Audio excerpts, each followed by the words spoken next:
The group of pro-Trump grifters who started the We Build the Wall charity that is they're all being prosecuted for misusing charitable funds.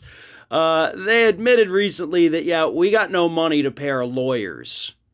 So they haven't been able to pay their legal fees, which, as you can imagine, is a bit of a problem for people facing such serious charges, especially considering the fact that Steve Bannon, who sat on the advisory board of We Build the Wall, was one of the people who had been charged with misusing charitable funds from it. Donald Trump went ahead and issued him a pardon earlier this year before he left office. And as the U.S. Supreme Court has told us, when you accept a pardon, that is an admission of guilt in the eyes of the court. And because you admit guilt, you're no longer protected under the Fifth Amendment. So Bannon can, in fact, be compelled to testify against all these other people. And this group was basically started by a man by the name of Brian Colfage, who, to put it mildly, in the past has also, had some charities that didn't quite go the right way. And now they can't pay their lawyers. Oh, and by the way, a couple other folks sitting on the board, the advisory board here. Chris Kobach, as we all know, is a guy, former politician, guy Donald Trump picked to go out there and find all the voter fraud. And he came back and said, there's no voter fraud. And of course, Blackwater founder Eric Prince sits on the advisory board. I don't know that either of these two men, however, have been charged in this particular incident. I do not believe that they have. But here's what Kobach said in a legal hearing via Zoom recently. The essence of it is that We Build the Wall has very limited funds right now to bring the ledger up to balance or even close to balance. So they got no money. Which, is a little bit ironic considering the fact they had raised a little over $25 million to go down there to the Texas border and start building the wall themselves, I guess. 25 million is what they raised.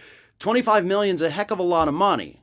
Certainly not enough to build a border wall, but you could probably go to Home Depot and get some fence posts and some pickets and 2x4s and start going at it. But to be honest, you raise $25 million, then you get in some legal trouble and suddenly you're out of money to pay your lawyers. Gee, it's almost like that $25 million went to something else. Oh, that's right. That's literally what you're being charged for. So where the hell's the money? What did they spend it on? That's what I want to know. Steve Bannon obviously was caught with his boat that he got. I want to know these things. I desperately want to know what the hell these people went out and spent all the money on to where they didn't have a little bit tucked away to pay their legal fees.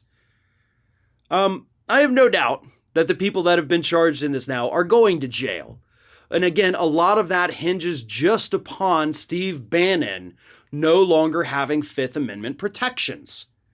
Now, I'm sure there could be some legal arguments that are going to rise out of that. Maybe Bannon's going to try to, appeal that if it were to come to it. But at the end of the day, the U.S. Supreme Court's already ruled on this. Accepting the pardon means you accept that you did the crime. Whether you did it or not, in the eyes of the law, you are guilty.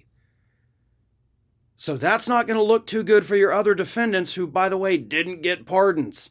Bannon's living the high life, out there with real America's voice, talking to Marjorie Taylor Greene and My Pillow guy almost every day. Bannon's doing fine. He got nothing to worry about.